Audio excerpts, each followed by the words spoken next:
الشيطان الرجيم بسم الله الرحمن الرحيم الحمد لله رب العالمين والصلاة والسلام على اشرف الانبیاء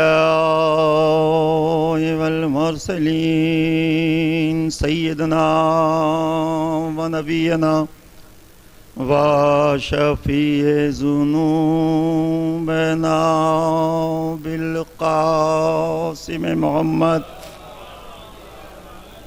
بسم اللہ الرحمن الرحیم یا ایہا الذین آمنوا اتقوا اللہ وکونوا مع الصادقین صلوات وجداب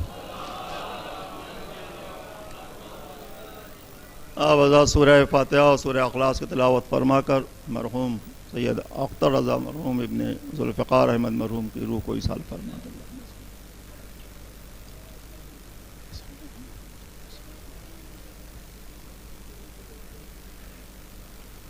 صراط الذین انعمت علیہم غیر المغضوب علیہم ولم یکن لهم کفوا احد بسم اللہ صلوات بھیجنا خدا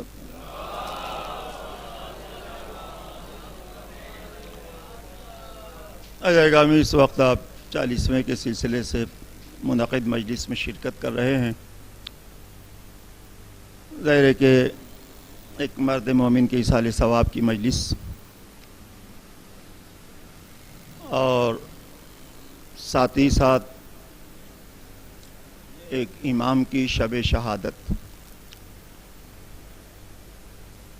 ظاہر ہے کہ اس امام کی شب شہادت ہے کہ جس امام کی فقہ پر مرنے والا زندگی بھر باقی رہا، اور اس اعتبار سے آپ نے ظاہر کی اشعار میں سماعت کیا، نظموں میں تعزیتی نظمیں پیش کی گئیں، اور دراصل آپ کے بیچ میں جو عرض کیا جاتا ہے وہ یہی ہے کہ جو آپ شہادت لفظ سے مومنین کی زندگی کو کسی بھی تصور میں باقی رکھتے ہوں، جو بھی حیات کا تصور آپ کے ذہنوں میں ہے، ایک لفظ شہادت کے عنوان سے، اس میں سب سے بڑا حصہ یہی ہے کہ زندگی اتنی کامیاب ہو کہ لوگوں کی لبوں کی زینت بن جائے، اور یہی باقی رہنا، ذکر باقی رہنا، یہ بہترین زندہ رہنے کی علامت ہوتی ہے۔ بنفس نفیس انسان شہادت کے عنوان سے سامنے نہیں آتا، اس کی سیرت، اس کا کردار، اس کا انداز، اس کے ایمان، اس کے تقوی کی گفتگو، آپ نے کہا مصلی، عزاداری، ذکر امام، ذکر الہی، یہ ساری چیزیں جب انسان اپنی زندگی سے گزار لیتا ہے، اس لیے کہ جس امام کی شب شہادت ہے اس امام نے ہی ارشاد فرمایا یہ خوش نصیب ہے وہ شخص جس کی زندگی کا آخری حصہ سعید گزرے، بہت اچھا گزرے، اور بدبخت ہے وہ انسان جس کی زندگی کا آخری حصہ ناکام گزر جائے۔ اس کا مطلب کیا ہوا؟ ظاہر ہے کہ اس قول پر بہت لمبی بحث ہو سکتی ہے اور بہت ساری گفتگو ہو سکتی ہے، قول معصوم ہے اور اس امام کا جس کی شہادت کی شب میں ہم بیٹھے ہیں، تو امام نے اگر ارشاد فرمایا کہ اس کی زندگی کا آخری حصہ، اس سے یہ مراد نہیں کہ پہلا حصہ خراب ہو، اس سے مراد یہ ہے کہ تاریخ اسلام جب آپ الٹتے ہیں تو آپ کو معلوم ہوتا ہے کہ کلمہ پڑھنے والے بے شمار تھے، لیکن کلمے پہ مرنے والے بہت مختصر سے رہے۔ اس کا مطلب یہ ہے کہ کلمے سے اقرار توحید و رسالت تو ہوا، لیکن مرتے وقت نہ توحید باقی رہ گیا، نہ رسالت کا عقیدہ باقی رہ گیا۔ تو جو آخری حصے تک اپنے عقیدے کو سنبھال کر موت کی آغوش تک پہنچا لے جائے، امام کہہ رہے ہیں اسی کی زندگی سعید، سعاد اور سعادت کی منزلوں میں کامیاب مانی جائے گی، اس لیے کہ کسی لمحے مصلحتاً اچھے ہو جانا اور ہے، اور خدا اور رسول کی معرفت کے ساتھ ایمان کی منزلوں میں اچھے ہو جانا اور ہوتا ہے۔ اس لیے کہ جو سب سے اہم مسئلہ ہمارے بیچ میں ہوتا ہے یہی ہوتا ہے کہ ہم اپنی زبان سے لفظ تقوی اور ایمان کی گفتگو تو کر لے جاتے ہیں۔ اگر مجھ سے کہا جائے کہ آپ 1 گھنٹے تقوی پہ بحث کریے تو ہو سکتا ہے بہت اچھی میں بحث کر لے جاؤں، لیکن یہ اچھی بحث میرے متقی ہونے کی ضمانت نہیں ہے۔ آپ سمجھے جو میں ہٹ کر رہا ہوں آپ کے بیچ، یہ ایک اچھی بحث اچھے الفاظ میں سجا کر آپ تک کوئی چیز پہنچا دینا، یہ ایک اچھی بات ہے کہ معصوم کے اقوال اور قرآن کی تفسیریں اور ترجمے اور اس کے مقاصد آپ تک پہنچا دیے جائیں، یہ صحیح ہے، لیکن صرف پہنچانا مقصد نہیں ہے۔ کبھی عرض کیا ہوگا آپ کے بیچ میں کہ اللہ ہم سے اچھا پڑھوانا نہیں چاہتا، اچھا بنانا چاہتا ہے، اور جب اچھا بنانا چاہتا ہے تو پڑھنے کے ساتھ ساتھ اگر اچھے بن بھی گئے ہم تو پھر پڑھنے کا کوئی جواب نہیں ہوگا کائنات میں نہ آخرت کی منزلوں میں۔ ایسے ہی لوگوں کے لیے کہا گیا کہ صالحین، عابدین، متقین، صاحب ایمان سب کھڑے رہیں گے اور وہ دور سے دیکھیں گے کہ میدان حشر میں کچھ موتیوں کے منبر بنے ہوئے ہیں جس پہ کچھ لوگ پہلے سے بیٹھے ہوئے ہیں، تو وہ فریاد کریں گے بار الہ ہم لوگ تو یہی ہیں، ہم لوگ متقی ہیں، پرہیزگار ہیں، تیری اطاعت گزاری میں زندگی گزار کر آئے ہیں، ساری چیزیں ہمارے پاس ہیں، پھر ہم سے پہلے وہاں کون بیٹھ گیا؟ کہا یہ وہ لوگ ہیں جو میرے معصوم بندوں کے پیغامات کو عام لوگوں تک پہنچا کر ان کے کردار سازی کا سامان مہیا کر رہے تھے۔ اس کا مطلب ہے کہ اگر ہم اچھے بن بھی گئے تو ہمارا کوئی جواب نہیں ہے، لیکن صرف اچھے پڑھتے رہے اور اچھے بنے نہیں تو اس پڑھنے کی کوئی قیمت نہیں ہے شریعت کے دائرے میں اور قرآن کی روشنی میں۔ ایک صلوات بھیج دے آپ حضرات۔ تو ظاہر ہے کہ ہم نے اسی لیے آپ کے بیچ میں جو عرض کیا اس وقت کہ ایک مرد مومن، اس لیے میں نے عرض کہا کہ بار بار دیکھیے جس سے رابطے میں ہم لوگ رہتے ہیں انہیں عام طور سے ہم لوگ آبزرو کرتے رہتے ہیں اور انہیں بہرحال قریب سے دیکھتے رہتے ہیں کہ کیا کیفیت ہے اور کیسی صورت ہے۔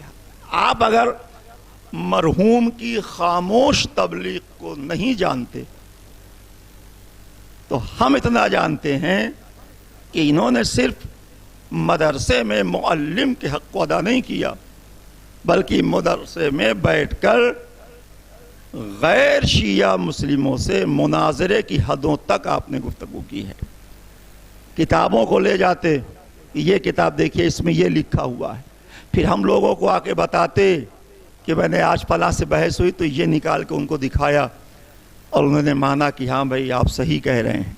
اس کا مطلب یہ ہے کہ پیشے پہ ہو جانا اور ہے، اور پیشے کے ساتھ اپنی زندگی کے حق کی ادائیگی بھی کرتے رہنا، یہ بہت مشکل مرحلہ ہوتا ہے، بہت سخت مرحلہ ہوتا ہے۔ اس لیے کہ جن کے بیچ میں رہنا ہے اگر ان سے ہم نے عقیدے کی بنیاد پہ بحث شروع کر دی تو ہو سکتا ہے اختلاف بھی پیدا ہو جائے، لیکن خوش مزاجی ان کی تھی کہ ہر بات پہ مسکرا کے نکل جانا، ہر مصیبتوں میں مسکراتے چلا جانا، یہ مومن کی وہ علامت ہے جو کل ایمان نے ہمیں بتائی ہے کہ مومن کی سب سے بڑی علامت یہ ہے کہ وہ مسکراتا رہتا ہے۔ اور جب مسکراتا رہتا ہے تو کیوں مسکراتا ہے؟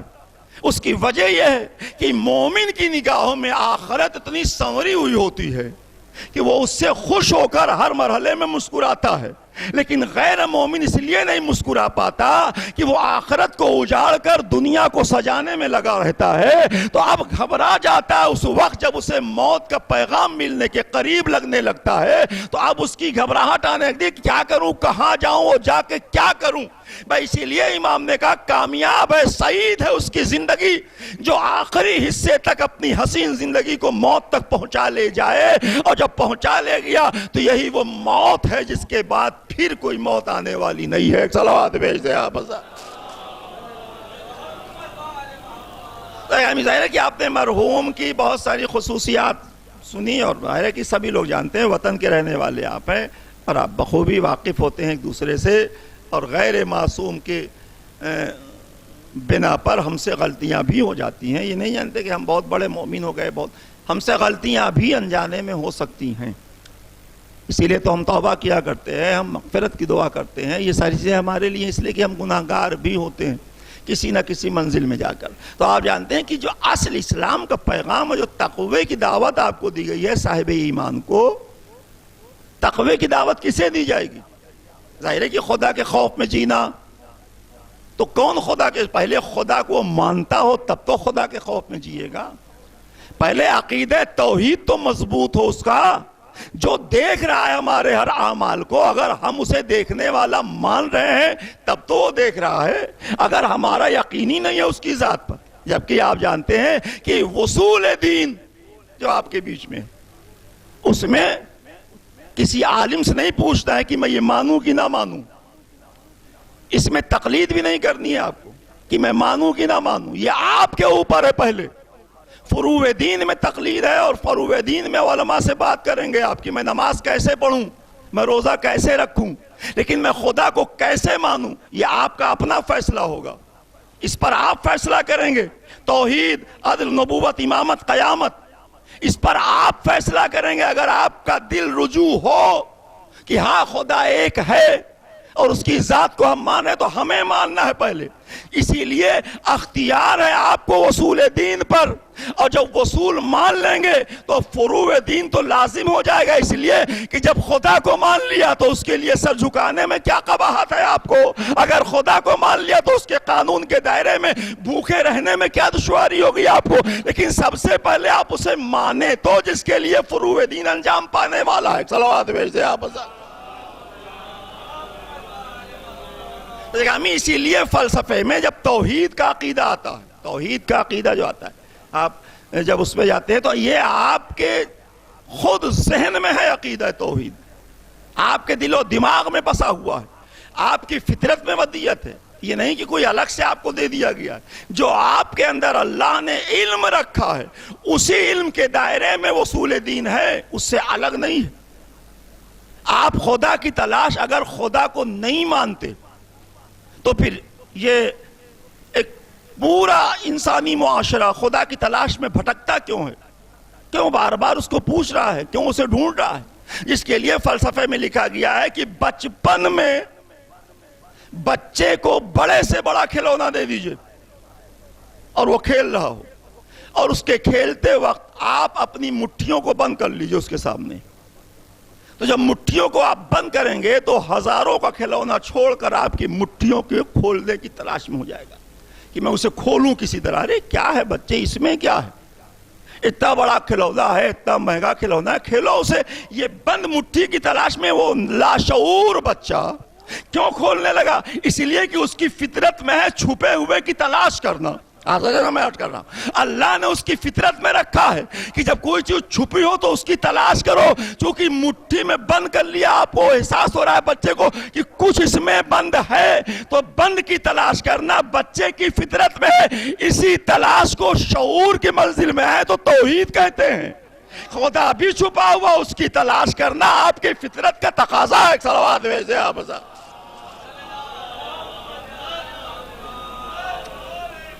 اس لیے کہ آپ اس کی تلاش کریں، اس کا میں آپ کے فطری تقاضے ہیں. اس کے لیے امام جعفر صادق علیہ السلام نے ارشاد فرمایا،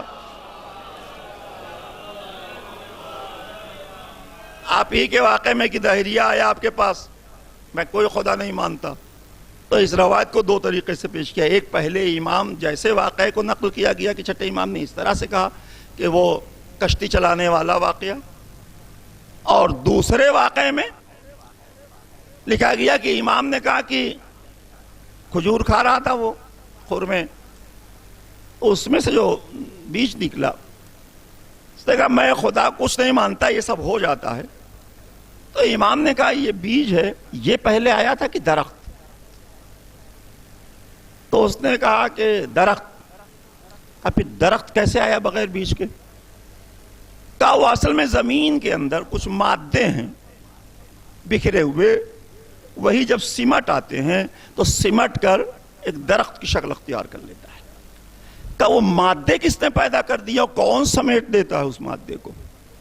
کہا بس ہو جاتا ہے. کہا نہیں، جو مادے کو سمیٹ کر درخت بنا دیتا ہے اسی کو ہم خدا کہتے ہیں. تو ہے تو تمہارے ذہن میں بھی خدا، لیکن تم مچلی ہوئی طبیعت میں توحید سے انکار کر رہے ہو. اور ہم اسی انکار میں توحید کا اقرار ڈھونڈ رہے ہیں کہ کہیں نہ کہیں تمہارے ذہن میں بھی وہ قوت و طاقت ہے جو بکھرے ہوئے مادے کو سمیٹ دیتا ہے. تو ہر انسان کے ذہن میں توحید ہے. نہ ہوتا تو دریا کے کنارے بھٹکنے والے لوگ خدا کی تلاش میں کیوں رہتے؟ درختوں کے نیچے ٹھنڈے وقت میں تیز ٹھنڈی ہواؤں کو محسوس کر کے کہ اس کی عمر لمبی ہوتی ہے، پیپل کے درخت کی تو یہ بہت عمر ہوتی ہے، تو حی القیوم، وہ مرنے والا نہیں ہے، وہ زندہ ہے ہمیشہ کے لیے. تو یہ بہت پہلے سے میرے دادا پر دادا کہتے ہیں کہ جب سے میں دیکھ رہا ہوں ویسے ہی ہے، تو ہو سکتا ہے یہی ہو اتنی لمبی عمر رکھنے والا. یہ بھی نہیں سمجھ میں آیا.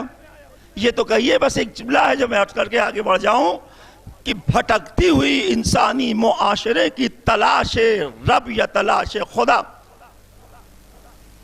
تھکی ہوئی ذہنیت کا نام ہے پتھر سے خدا بنانا. کہ جب کہیں نہیں ملا تو تھک کے ناراض ہو کے کہا میں تجھے بنا ڈالوں گا، تم مل نہیں رہا ہے، اور بنا کے اسے رکھا. اور ایک نہیں بنایا، اگر ایک بناتا تو ہم سمجھتے بنا کے مطمئن ہو گیا. ایک کے بعد دوسرا بھی بنا ڈالا، تیسرا بھی بنا ڈالا. لاکھوں مورتیوں کا وجود میں آنا بتا رہا ہے کہ بنانے کے بعد بھی مطمئن نہیں ہے کہ یہ صحیح بنا کہ غلط بنا.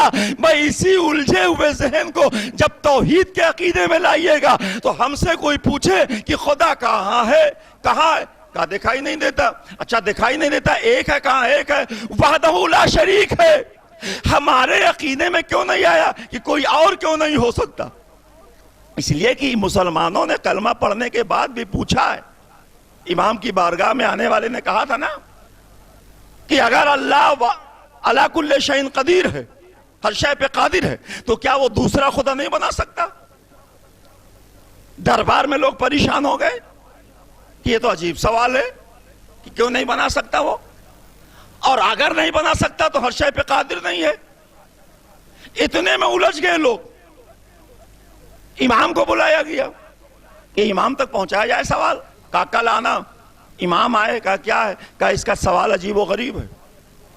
کہا کیا سوال ہے؟ کہا اگر اللہ ہر شے پہ قادر ہے تو پھر وہ دوسرا خدا کیوں نہیں بنا سکتا؟ نہیں بنا سکتا تو قادر نہیں ہے ہر شے پر. امام نے کہا بنا سکتا ہے، ایک نہیں ہزاروں بنا سکتا ہے، لیکن جسے بنائے گا وہ مخلوق ہی رہے گا، اللہ نہیں ہوگا. میں کہہ رہا ہوں اس لیے کہ خالق تو یہی رہے گا جو خلق کرے گا. تب بھی تو وہی بچا اکیلا خالق، وہ مخلوق ہوگا جو دوسرا خدا بنے گا، یہ خالق یہی بنا رہ جائے گا.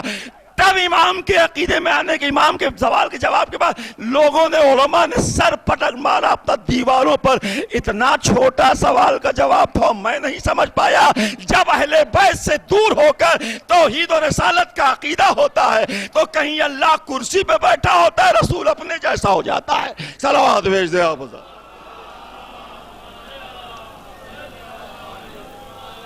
تو ہم اسی لیے آپ جب خدا کو ماننے، ظاہر ہے کہ جب یقین ہے توحید کی منزل میں آپ آ گئے ہیں تو اب تقوی کی بات آپ سے کی جائے گی، اب ایمان کی بات کی جائے گی آپ سے کہ یا ایھا الذین آمنوا اتقوا اللہ وکونوا مع الصادقین. اے صاحبان ایمان. کون ایمان؟ جو اللہ پر یقین رکھتا ہو، تقوی جو خدا سے ڈر رہا ہو، اپنے اعمال پر خدا کو حاضر و ناظر سمجھ رہا ہو. ایسے لوگوں کو بلایا گیا ہے صادقین کے ساتھ. اب ظاہر ہے کہ آپ اگر متوجہ ہیں تو ذرا سا میں اور آؤٹ کر دوں اس سلسلے میں کہ اگر خدا کی تلاش مکمل ہو جائے اور تلاش کرنے کے بعد اس پر یقین بھی آ جائے، جو سب سے بڑا مرحلہ ہے یقین کا. اس لیے کہ اذانوں میں 4 بار اللہ اکبر کہہ دینا ہو سکتا ہے آسان ہو، لیکن اس کو اپنی زندگی میں بڑا مانتے رہنا یہ بہت مشکل منزل ہو جاتی ہے. ہر مرحلے میں بڑا ماننا بڑا مشکل ہو جاتا ہے. آپ سمجھ رہے ہیں کہ میں کئی بار عرض کر چکا ہوں کہ ہم نے 17 رکعت نمازیں پڑھ کر اپنے کو مطمئن کر لیا کہ ہم دین کے فرض کو ادا کر چکے. نماز پڑھ لی، ہاں پڑھ لی، بات ہو گئی. کیا ہے یہ پریئر؟ آپ اسکولوں میں دیکھتے ہیں پریئر ہوتا ہے، صبح کو ہوتا ہے جب اسکول کھلتا ہے. بچے جس ملک میں ہیں اس ملک کے بڑے لوگوں کو یاد کرتے ہیں، عقیدے میں ہیں، دینی تعلیم میں ہیں تو اللہ رسول امام کو یاد کرتے ہیں اس پریئر میں، دعا خانی میں. لیکن پریئر کے بعد بچے گھر نہیں جاتے کہ اب ہو گیا تمہارا کام ختم جاؤ. پریئر کے بعد کلاس چلتا ہے کہ جو تم نے پریئر میں کہا ہے دعا خوانی میں، آؤ ہم تمہیں بتائیں کہ وہ خدا کون ہے، وہ رسول کون ہے، وہ امام کون ہے جسے تو نے دعا خوانی میں. تو نماز ہے، پریئر کلاس تو اس کے بعد شروع ہوتا ہے آپ کا کہ آپ سماج میں گئے تو خدا ایک رہا کہ نہیں، گھر میں بیٹھے تو نبی موجود رہا کہ نہیں، سفر میں گئے تو علی ساتھ میں ہے کہ نہیں. اب یہ اگر ساتھ میں ہے تو اب کلاس چلے گا. صرف پریئر کو آپ اسلام نہ سمجھیے، اس پریئر کے بعد اسلام، نماز کے بعد ابتدا ہوتی ہے اس کلاس کی جو آپ کے وجود پر نماز کے اثرات کو دیکھا جا سکے. ایک صلوات بھیج دیں آپ. ہم اسی لیے ایسے لوگ جو ہمارے بیچ سے گزر جاتے ہیں تو ان کی زندگیوں کے کچھ لمحے ہمیں دکھائی دیتے ہیں.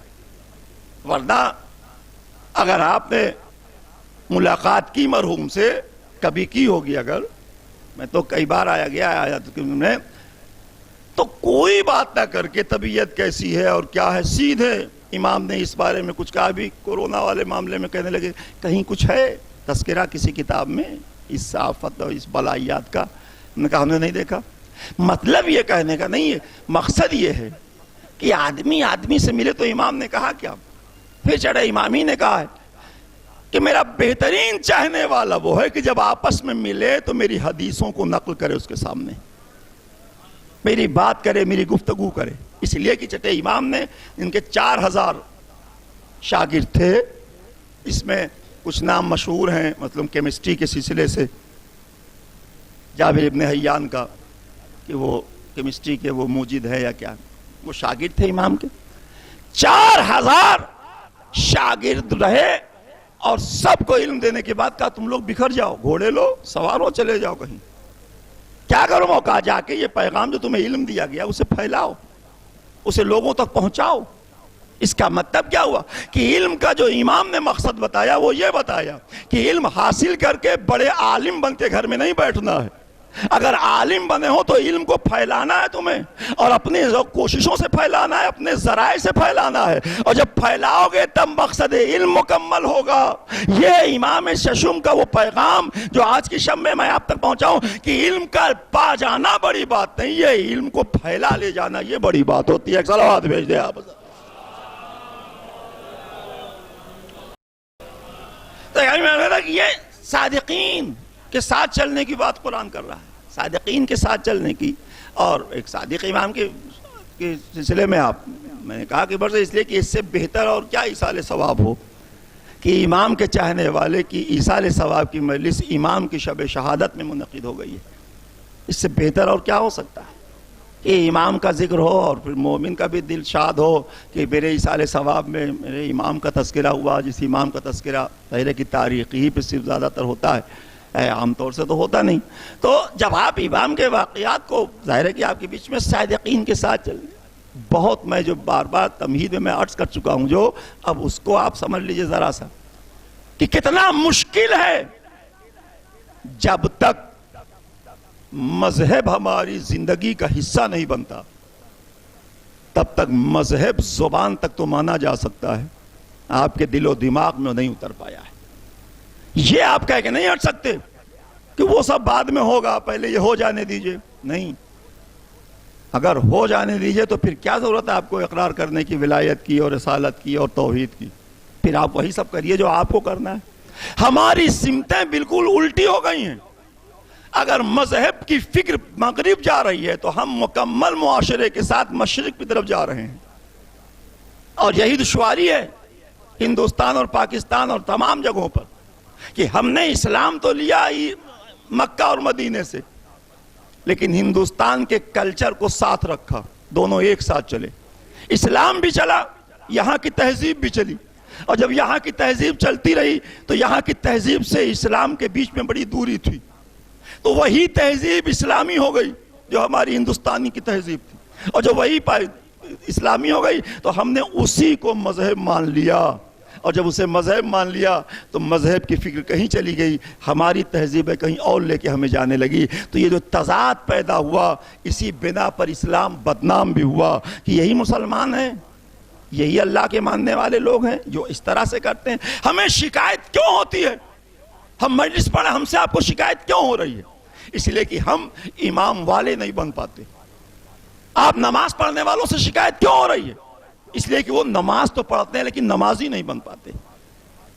کیوں ایسا ہوتا ہے؟ اس لیے کہ ہم نے مذہب کو مصلی اور فرش عادات محسوس کر دیا کہ جب مصلی پر آئیں گے تو خدا والے ہوں گے، فرش اعضاء پہ آئیں گے تو امام والے ہوں گے، جب باہر نکلیں گے تو اپنے والے ہو جائیں گے، اور جب اپنے والے ہو جائیں گے تو پھر فرش پہ آنے سے مقصد ہی کیا بچا؟ اس لیے کہ اگر کوئی ظالم ظلم کرتا رہا اور آپ فرش اعضاء سے اٹھ کے خاموش گھر چلے گئے، اس کا مطلب امام والے نہیں ہو پائے ہیں، امام کا ذکر سننے آئے تھے صرف اس لیے کہ اگر ہوتے امام والے تو ظلم کے خلاف آواز اٹھائے، صلوات بھیج دے آپ حضرات۔ تو اصل جو پیغام ہے جو میں عرض کر رہا تھا، ابھی کل میں مجلس پڑھ رہا تھا باہر، تو میں نے وہاں بھی عرض کیا تھا کہ آج آپ کی سمجھ میں آیا distance, physical distance, social distance, ہنگامہ مچا ہوا، دوری بنا کے رکھیے۔ آپ تو ساتھ ہی بیٹھے ہوئے ہیں لیکن قانون آپ کے حکم ملک کا ہو گیا کہ دوری بنائیے۔ یہ دوری بنانے کا حکم اللہ نے کب دیا تھا؟ 1400 سال پہلے، اور روز پڑھنے والے سورے میں دیا تھا۔ یہ نہیں کہ کبھی آپ نہیں پڑھتے اسے۔ سورہ حمد میں ڈسٹینسنگ کا حکم دیا تھا اللہ نے۔ جب آپ نے دعا کی اہدنا الصراط المستقیم، مجھے سیدھے راستے پہ قائم رکھ، صراط الذین انعمت، ان لوگوں کے راستے پر جو صاحب انعام ہیں، اس کے بعد آپ نے کیا کہا؟ غیر المغضوب علیہم ولا، ان سے دور رکھنا جو مغضوب ہیں، جو گناہگار ہیں، جو بد کردار ہیں۔ یہی ڈسٹینس ہے۔ کردار کا ڈسٹینس ہم نے بنایا نہیں، جسم کا ڈسٹینس بنانے بیٹھ گئے۔ چلو ہاتھ بھیج دے آپ۔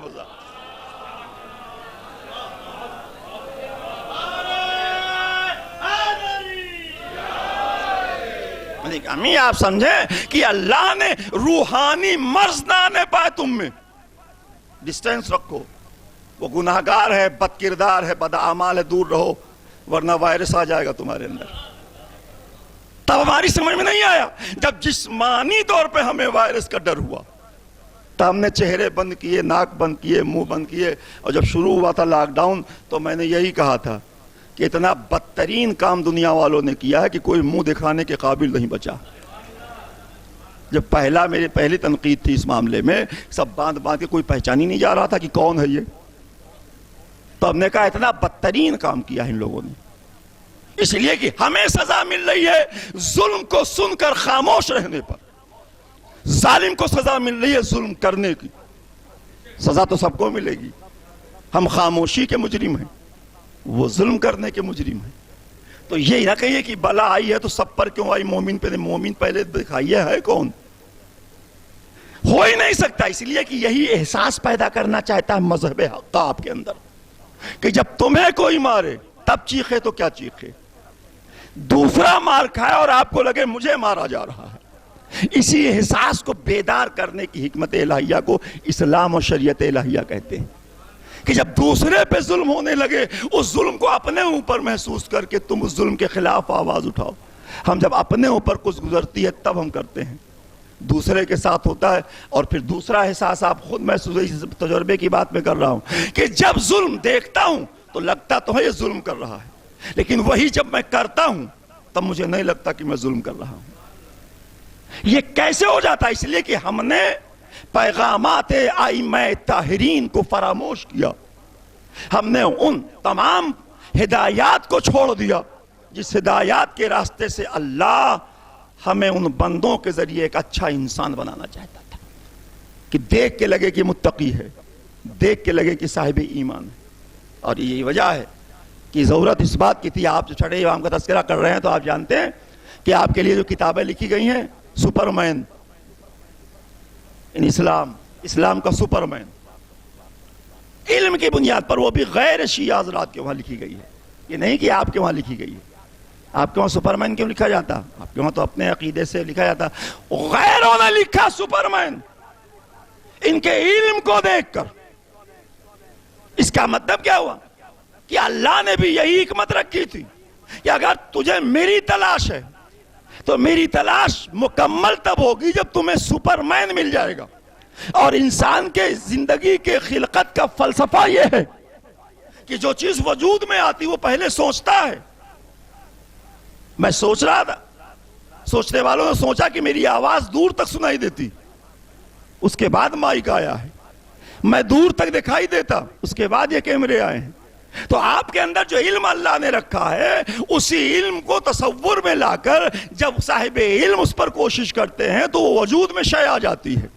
اور ضرورت اس بات کی ہوتی ہے کہ جب آپ اللہ تک پہنچنا چاہیں تو ضرورت ہوتی ہے کہ کوئی سپرمین ہو، جسے شریعت کے دائرے میں انسان کامل کہا جاتا ہے. اس لیے کہ جب تک انسان کامل نہیں ملتا تب تک کامل خدا کی صفات ہماری سمجھ میں آ نہیں سکتی. آپ سمجھ رہے ہیں کہ ابھی میں مسائل نہیں پڑھ رہا ہوں، لیکن ایک جملہ ضرور آپ کے ذہن تک پہنچا دوں.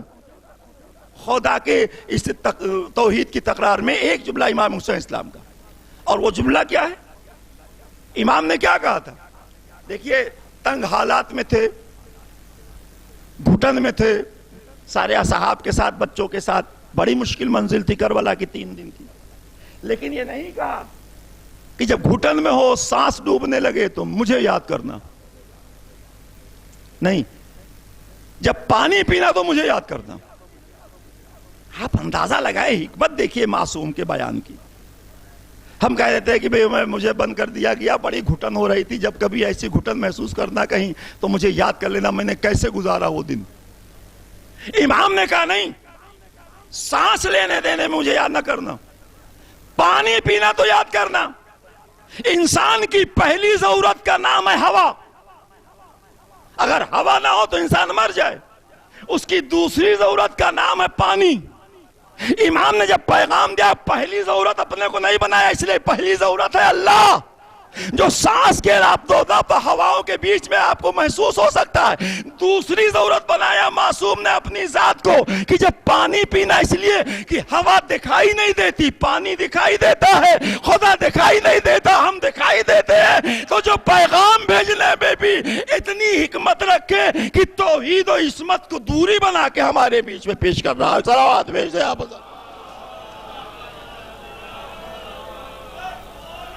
یہ امام کی حکمت کہ یہ پانی پینا تب یاد کرنا. اسی لیے آپ جانتے ہیں کہ ہوائیں چلتی ہیں لیکن ہوا کوئی دیکھتا نہیں، علامتوں سے ظاہر ہوتی ہیں.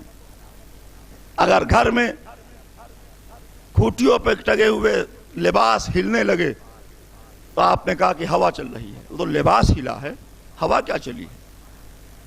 کا لباس کا ہلنا بتا رہا کہ ہوا چل رہی ہے. درخت کے پتے ہلے لیکن ہل کر اس نے ہوا چلنے کی اطلاع دی. ہوا کوئی نہیں دیکھتا کہ ہوا کیسی ہے. ہوا چلتی تو ہے، دکھائی نہیں دیتی. دکھائی دیتی ہے اپنی علامتوں سے. کوئی چیز اکھڑ گئی، کوئی چیز تیز ہوا آئی، آندھی چل گئی تو درخت گر گیا، کہیں آپ اڑنے لگے، آپ کا سامان اڑنے لگا، آپ کا پیپر اڑنے لگا ہوا چلنے سے. لیکن اس ہوا کو آپ نہیں پکڑ پاتے، اپنے پیپر کو پکڑ رہے ہیں. کوئی نہیں کہتا کہ ہوا ہی روک دی جائے. ہوا نہیں رکے گی. کسی چیز سے ہوا اپنے چلنے کا اظہار کرتی ہے کہ میں چل رہا ہوں، اپنی علامتوں سے اظہار کرتی ہے. بھئی یہی ہے خدا کی ذات کہ ذات الہی ہے. اسے آپ قیدی نہیں بنا سکتے اپنے شعور میں، اپنے علم میں، اپنے حضور میں آپ اپنے قیدی نہیں بنا سکتے. لیکن اس کی علامت کیا ہے کہ معصوم کی صفات ہی اس کے وجود کے بقا کی ضمانت لیے ہوئے ہے کہ جب معصوم ہے تو اس کا مطلب وہ بھی ہوگا، ان کی یہ صفات ہے تو ان کی وہ صفات ہوگی. اسی لیے ایک کمرے میں بیٹھے ہوئے لوگوں نے بحث شروع کی کہ آسمان پر آفتاب نکلا ہے کہ نہیں. بند کمرے میں کیسے بتائے کوئی؟ ایک عقل مند انسان تھا، اس نے کہا ہے. کہا لیکن یہاں سے دکھائی نہیں تھا، کیسے تم کہہ سکتے ہو؟ کہا مجھے یقین ہے کہ آسمان پر آفتاب چمک رہا ہے. کہا اچھا یقین ہے لیکن کیسے معلوم؟ یہاں تو کچھ نہیں دکھائی رہا. کہا آپ لوگوں نے دیکھا نہیں، ہم نے دیکھ لیا. کہا کیا دیکھا؟ کہا آپ کے کمرے میں ایک چھوٹا سا سوراخ ہے، اس سے آفتاب کی کرن آ رہی ہے. کرن کا آنا بتا رہا ہے کہ آفتاب ہے. بھئی یہی عقیدہ توحید ہے. یہ بکھری ہوئی عصمت کی توحید کی کرنیں، چھپے ہوئے توحید کے آفتاب کا بہترین اعلان ہے. اسی لیے جب تک ہمیں معصوم نہیں ملتا تب تک خدا نہیں مل پاتا ہے. صلوات بھیج دیں آپ.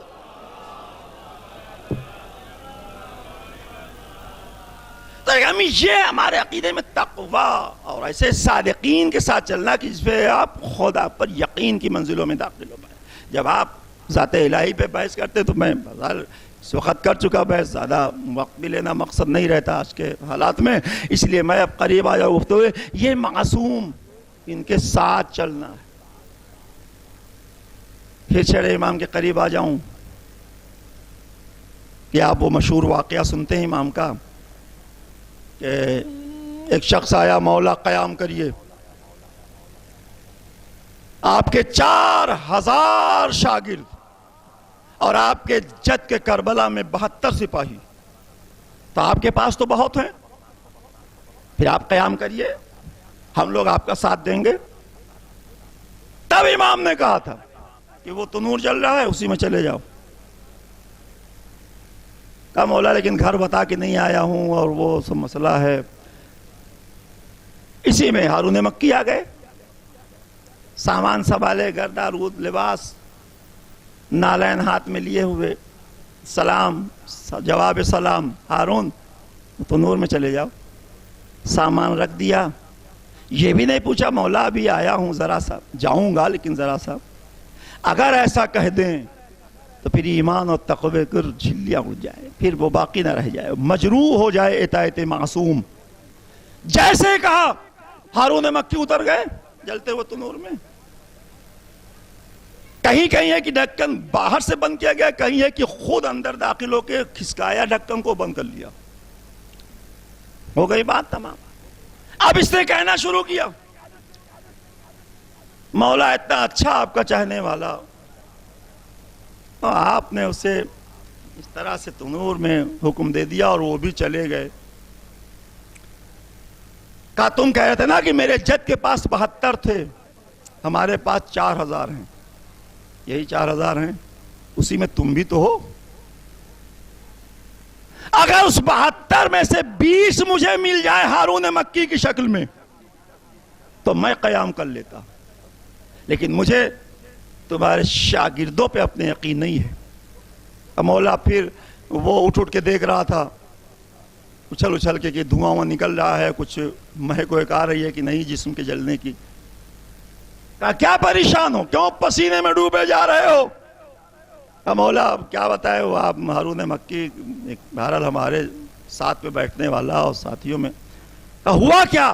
کہا آپ نے جلتے ہو تنور میں ڈال دیا, اب کیا بچا ہوگا, راکھ ہو گئے ہوں گے. کہا چلو کھول کے دیکھتے ہیں اس میں کیا ہے. کہا اب کیا دیکھیں گے؟ کہا دیکھیں تو صحیح.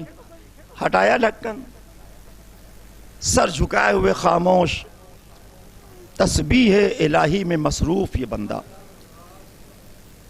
اس کے لیے میں ایک جملہ کہا کرتا ہوں کہ جو باہر ٹھنڈے اوقات میں تھا وہ پسینے میں ڈوبا ہوا تھا, اور جو آگ کے شعلوں میں تھا وہ لگ رہا تھا کہ ایئر کنڈیشن میں بیٹھ کر تسبیح الہی محسوس کر رہا ہے.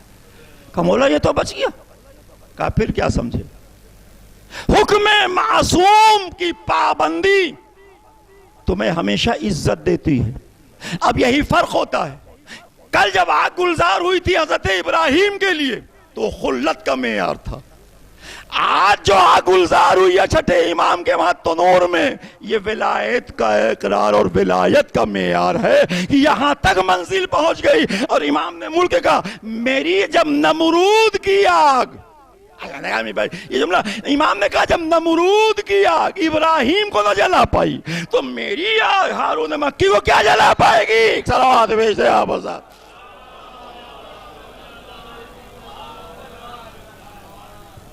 یہ امام چھٹے امام کی زندگی کے حالات جو آپ کے بیچ میں بہت سارے واقعات ہیں جو اس وقت میں عرض نہیں کرتا, اس لیے کہ اطاعت اور ان کے ساتھ چلنے کا جو معیار ہے وہ بڑا مشکل ہے. ابو حنیفہ جیسے لوگ مسلک بنا کے امام بن گئے, 4 شاگرد, چاروں مسلک کے امام کے شاگرد تھے. اب کتنا فخر کی بات ہے ہمارے لیے کہ عام مسلمانوں کا امام ہمارے امام کا شاگرد رہا, جس سے وہ فقہ لیتے ہیں, وہ چاہے حنبلی ہوں, حنفی ہوں, مالکی ہوں, شافعی ہوں. ابو حنیفہ کا بھی یہی حال ہے. امام کی بارگاہ میں آیا شخص کہنے لگا مولا ابو حنیفہ باہر بیٹھا ہوا ہے, آپ سے ملاقات چاہتے ہیں. کہا بنا کر دو, روک دو اسے. کہا کہ جا کے کہہ دیا کہ رک جاؤ. امام نے حکم لگایا کہ وہ آپ نہیں ملیں گے. بات ختم ہو گئی. پھر ایک وفد آیا امام سے ملنے, کہا بلا لو. جب وفد آنے لگا تو پیچھے وہ بھی آ گئے ابو حنیفہ, اور آ کے بیٹھ گئے. اب سوال و جواب امام سے شروع ہوا. انہوں نے, ابو حنیفہ نے امام سے کہا کہ شہر میں, مدینے میں کچھ آپ کے چاہنے والے اصحاب کو برا بھلا کہتے ہیں, لعن طعن کرتے ہیں, تو آپ ان کو منع کر دیجئے. کہا کیا بھروسہ کہ وہ میری بات مانیں گے؟ کہا آپ کے چاہنے والے ہیں تو مانیں گے. کہا تمہاری طرح. کہا فرزند رسول میں تو آپ کی بات مانتا ہوں. امام نے کہا میں نے کہا تھا تم نہ آنا اور تم چلے آئے بغیر اجازت کے, اس کے بعد سوال بھی کر رہے ہو. تو تمہاری طرح تو لوگ ہوں گے کہ میں روک رہا ہوں, تم آ رہے ہو, تو تم اپنی طرح کیوں نہیں لوگوں کو سمجھتے کہ میں کہوں گا تو ہو سکتا ہے وہ بات میری نہ مانے. ابو حنیفہ خاموش ہو کے بیٹھ گئے کہ یہ کیا کر دیا میں نے, یہ امام نے منع کیا تھا. کہا ایسے بہت سارے لوگ ہوتے ہیں جو کہتے ہیں کہ مانتا ہوں لیکن نہیں مانتے. ایک صلوات بھیج دیں آپ صاحب.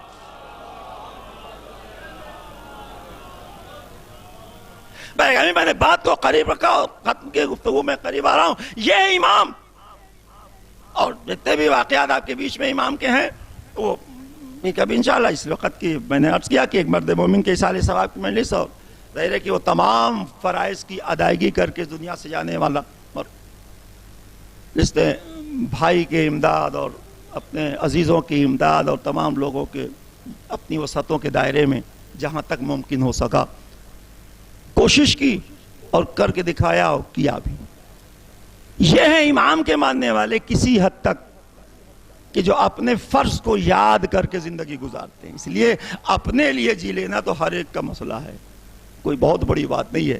میرے سامنے میرا ایک ساتھ میں پڑھنے والا تھا, تو وہ چل رہا تھا سفر میں, تو پاس میں بیٹھے ہوئے اس کے والد کے ایک دوست بیٹھے ہوئے تھے جو سروس میں تھے, اور اس کا باپ ریٹائر ہو گیا تھا. تو اس نے کہا کہ کہاں ہیں آپ کے والد صاحب؟ کہا گھر پہ ہیں. کہا ریٹائر ہو گئے؟ کہا ہاں ریٹائر ہو گئے. کہا کچھ کیا؟ کہا ہاں مجھے پڑھایا, میری بہن کو پڑھایا اور مکان بہت عمدہ بنایا. کہا یار یہ کون سی بات ہے, سبھی کرتے ہیں, اس کے علاوہ کچھ کیا؟ کہا اس کے علاوہ کیا؟ کہا تو اس کا مطلب, اس نے کہا غیر مسلم تھا, اس نے کہا اس کا مطلب آپ کے والد نے کچھ نہیں کیا. بچوں کو تو جانور بھی پالتا ہے, بچوں کو جانور بھی گلے لگاتا ہے, اس کی تمام خوشیوں کی تلاش میں جانور بھی رہتا. دوسرے کے لیے آپ نے کیا کیا؟ اپنا جی لینا اچھے طریقے سے یہ کوئی بڑی بات نہیں ہے, دوسروں کو بھی اپنے بچے ہوئے وسائل سے زندہ رہنے کے راستے ہموار کر کے کھڑا کر لے جانا, یہ نفس مطمئنہ کی کہیں نہ کہیں پیغامات کو لا کر آپ کو اطمینان دلاتا ہے, اور آپ خوش ہو جاتے ہیں اس وقت جب آپ کسی اور کی مدد کر کے گھر پہ بستر پہ جاتے ہیں. آپ کو اندر سے بڑا اچھا لگتا ہے, اور جو اندر سے اچھا لگتا ہے وہی نظام الہی کا حصہ ہوا کرتا ہے. صلوات بھیج دے آپ.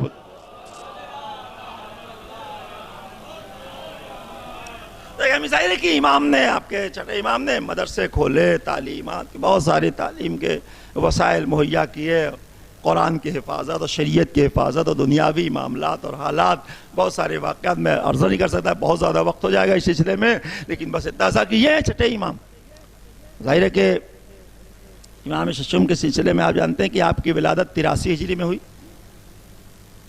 شہادت 148 ہجری میں ہوئی 15 شوال کو, اور ولادت 17 ربیع الاول 83 ہجری میں. چوتھے امام کے ساتھ آپ نے 12-13 سال گزارے, اپنے والد کے ساتھ 30 سال گزارا. 114 ہجری میں پانچویں امام کی شہادت ہوئی ہے. تو 30 سال, 31ویں سال آپ امامت پہ فائز ہوئے, اور آپ کی امامت بھی 65 سال کی حیات طیبات آپ کی ہے مکمل. آپ کی والدہ ام فروا, کیوں ام فروا نام آپ سن رہے ہیں کہ آپ کی والدہ کا نام, اس لیے کہ ایک ام فروا آپ کو کربلا کے واقعے سے متعلق ملتی ہے. تو یہ ام فروا بنت قاسم ابن محمد ابن ابی بکر, محمد بن ابی بکر جو مولا علی کے صحابی تھے, ان کی پوتی تھی چھٹے امام کی والدہ. اور چھٹے امام نے اپنی والدہ کے بڑے قصائد پڑھے ہیں, بڑی حمد و ثنا کی ہے کہ کیا کہنا, میری ماں جیسی پاکیزہ, یہ بچوں کے لیے میں نے عرض کر دیا کہ ان کے ذہن میں رہے چھوٹی چھوٹی باتیں. اور والد تو آپ کے بہرحال آئیے ساتویں چھٹے امام کے فقہ پہ آپ عمل نہیں کہ نام سے فقہ جعفریہ اس پر آپ عمل کر رہے ہیں کہ فقہ جعفریہ کا مطلب یہ نہیں کہ امام نے بنایا. امام کو مہلت ملی کہ اپنے جد کی لائی ہوئی شریعت کو اکٹھا کر کے تحریری شکل دے دیا. تو آپ نے یہیں سے مسلمانوں کے ایک گروہ کا راستہ بدل گیا. آپ کے 5-6 اولادیں ہیں, اس میں سب سے بڑی اسماعیل, حضرت اسماعیل سب سے بڑی اولاد چھٹے امام کی, جن کا انتقال ان کی زندگی میں ہو گیا. ان کے بیٹے کا نام محمد تھا. کچھ لوگوں نے بعد میں کہنا شروع کیا کہ بڑا بیٹا امام ہوتا ہے امام کے بعد, تو اگر اسماعیل نہیں رہے تو ان کے بیٹے محمد ہیں, ہم ان سے امامت کو لیں گے. امامت کا مسئلہ یہ کہ امام جسے امام بتا جائیں وہی امام ہوتا ہے, اس میں آپ کو نہیں طے کرنا کون امام ہوگا. تو وہیں سے ایک اسماعیلی جو آپ جسے بورا کہتے ہیں وہاں سے ان کا راستہ بدل گیا. امام نے اپنی زندگی میں حضرت اسماعیل ان کے فرزند انجمن جو بڑے بیٹے تھے ان کے حج بدل کروایا, دوسروں کو بھیج کر پیسے دے کر کہ جا کے ان کا حج بدل کر لو. کیوں؟ لوگ جان جائیں کہ ان کا انتقال ہو گیا ہے, امت کے ذہن تک یہ بات پہنچ جائے کہ اسماعیل کا انتقال سے کی معصوم نگاہیں دیکھ رہی تھی کہ آنے کے بعد یہ سب معاملات کھڑے ہوں گے. تو میں جسے امام بتا, وہ جسے امام بتا گئے وہ ہیں ہمارے 7ویں امام. اب ظاہر ہے کہ یہ اتنا حسین و پاکیزہ شجرہ ہے کہ اگر چند جملے بات کر کے ختم کر دوں امامت کے سلسلے میں, آپ جس کے ساتھ چلتے ہیں وہ کس کی اولاد ہے؟ صادقین کے ساتھ چل رہے ہیں. یہ صادقین ہیں اولاد ابو طالب. ایسا باپ کس کے مقدر میں ہوگا کہ جس پر علی ناز کرے اسے ابو طالب کہتے ہیں, جسے ہر امام نے اپنے جد سے منسوب کر کے ان کی گفتگو کی. اب آپ یاد رکھیے کبھی بھی ابو طالب کے ایمان پہ بحث نہ کریے گا, انہیں کافر کہنے والے کافروں کے کفر پر بحث کریے کہ وہ کتنے بڑے کافر ہوں گے جو ان کے کفر کی بحث کر رہے ہیں, اس لیے کہ ایمان پہ بحث ہمارے شعور میں نہیں آ سکتی. صلوات بھیج دیں آپ. یہ معنی بہت مشکل ہے کہ باپ پہ ناز کرے بیٹا, ایسا اچھا باپ ہو. ہر ایک کا باپ اچھا نہیں ہو پاتا, اور ایسا باپ ہو جو اپنے بیٹے پہ ناز کرے کہ میرا بیٹا ایسا ہے. میں کم سے کم بیٹوں کے سلسلے میں نہیں لیکن باپ کے سلسلے میں کہہ سکتا ہوں. اتنے سارے صفات آپ کے باپ کے والد کے بیان کیے گئے تو آپ کو فخر ہونا چاہیے کہ میرے والد صاحب اس طرح سے تھے, اور ظاہر کہ جب تھے تو بچے بھی ویسے ہی ہوں گے. اس لیے کہ ہمیں یہ پاکیزہ شجرہ کائنات میں اکلوتا ملتا ہے صادقین کا, کہ جو اولاد ابو طالب تھی ان کے ساتھ چلنے کا حکم قرآن دے رہا ہے. اور ہر ایک نے ایک طریقے سے کہا کہ میں نے یہ بات سنی اپنے باپ سے, میں نے یہ بات سنی اپنے بابا سے, انہوں نے سنی رسول خدا سے. یہ جو سلسلہ پاکیزہ آیا ہے یہ بڑے ہی فخر کی مجلو, اس لیے کہ معصوم کے والدین اور ان کی قیمت اور اہمیت ہمارے بیچ میں. تو میں عرض کرا کہ یہ صادقین, لیکن آپ یاد رکھیے کہ جب آپ چھٹے امام کا تذکرہ کرتے ہیں تو ذرا سی آپ کو مہلت ملی کہ آپ نے یہ سب کر لیا, اس لیے کہ اور کسی امام کو مہلت نہیں ملی. بنی امیہ بنی عباس آپس میں جنگ کر رہے تھے اقتدار کے لیے, اسی بیچ میں آپ کو مہلت مل گئی. آپ نے فقہ مرتب کر دی ہو, مدرسے کھول دیے ہو, تعلیم کے شعبے کھول دیے ہو, شاگردوں کو اکٹھا کر کے آپ نے بیان دیا اور تمام چیزیں پہنچا دی خدا اور رسول کی جانب سے جو آئی ہوئی تھیں تو سب پہنچا لے گئے. بعد میں جب بنی عباس کی حکومت قائم ہو گئی تب لوگ مڑے کہ ارے انہیں آپ نے چھوڑ دیا. تو اب جا کے مڑے آپ کے گھر میں 3 بار تو آگ لگائی گئی. امام اٹھے اور اپنے ابا کے دامن سے ہوا دی, بجھ گئی. اور آخری حصے میں آپ کی جب شہادت کا سلسلہ آپ سنتے ہیں تو منصور دوانقی ملعون عباسی حکمراں جس نے آپ کو زہر دغا سے شہید کیا.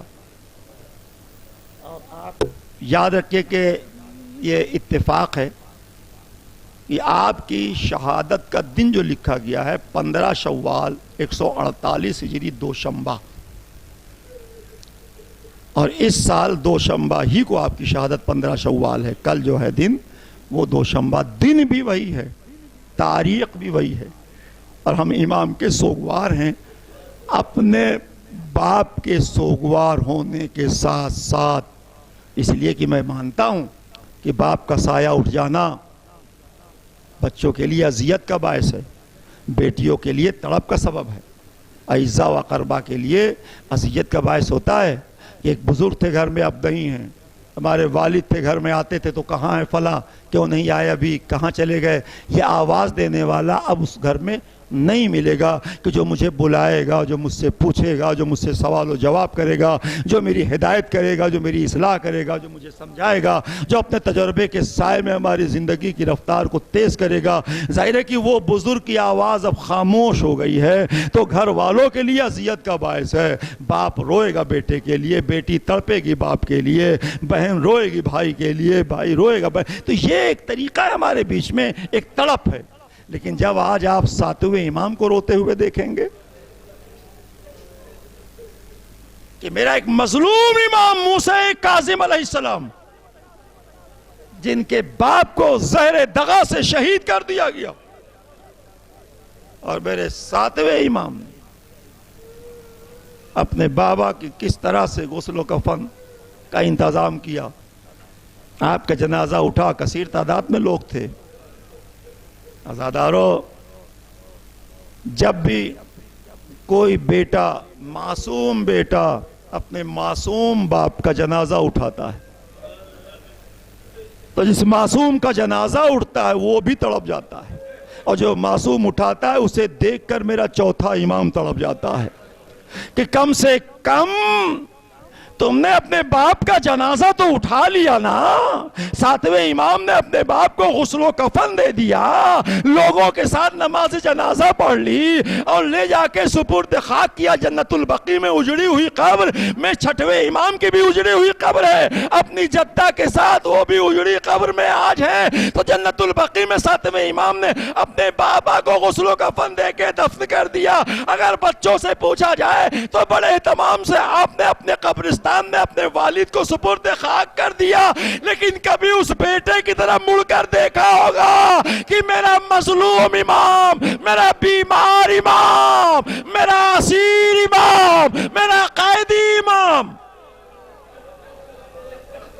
دادارو کیا تڑپ رہی ہوگی کہ آپ نے کیا دیکھا اور کیسے کیسے مناظر دیکھے، کیسے کیسے منظر دیکھے۔ جہاں سکینہ جیسی بچی تڑپ رہی تھی اپنی باپ کی یاد میں، میرا بابا، اس لیے کہ آپ یاد رکھیے جناب سکینہ کو تماچے پڑے ہیں، لیکن تماچے کی اذیت کو کم بتایا، بلکہ میرا بابا پیاسا مارا گیا۔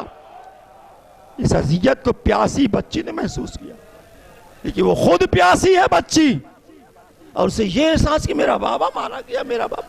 اب ظاہر ہے کہ جب سکینہ کو احساس ہے، سید سجاد، عزادارو، بڑی مشکل منزل ہے۔ شہادت آپ برابر سنتے رہتے ہیں امام حسین علیہ السلام کے سلسلے میں۔ جب شہادت سنتے ہیں آپ تو آپ اس بیٹے کو ذرا سا غش کے عالم سے آنکھیں کھولتے ہوئے دیکھیے کہ جس بیٹے کے سامنے اس کا ایک مظلوم باپ کھڑا ہوا ہے، اور مظلوم باپ کی صورتحال یہ ہے، کیفیت یہ ہے کہ جناب زینب کو اسی لیے امام حسین ساتھ لے کر گئے تھے۔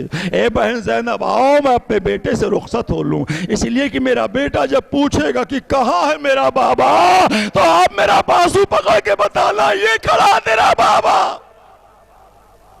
بیمار نے جب آنکھیں کھولیں تو کہا پھوپھی اماں میرا بابا رخصت آخر کے لیے کہاں ہے؟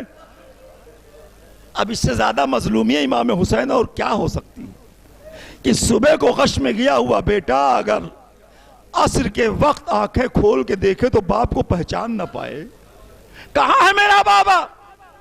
جناب زینب نے کہا بازو پکڑ کے بیٹا سامنے تو کھڑے، ارے یہ میرا بابا، بابا آپ کے بال سفید، آپ کی کمر خمیدہ، آپ کے چہرے پہ جھریاں، یہ آپ کے جسم کے داغ، اور آپ پر اتنے وار کہ زخموں سے چور ہے آپ۔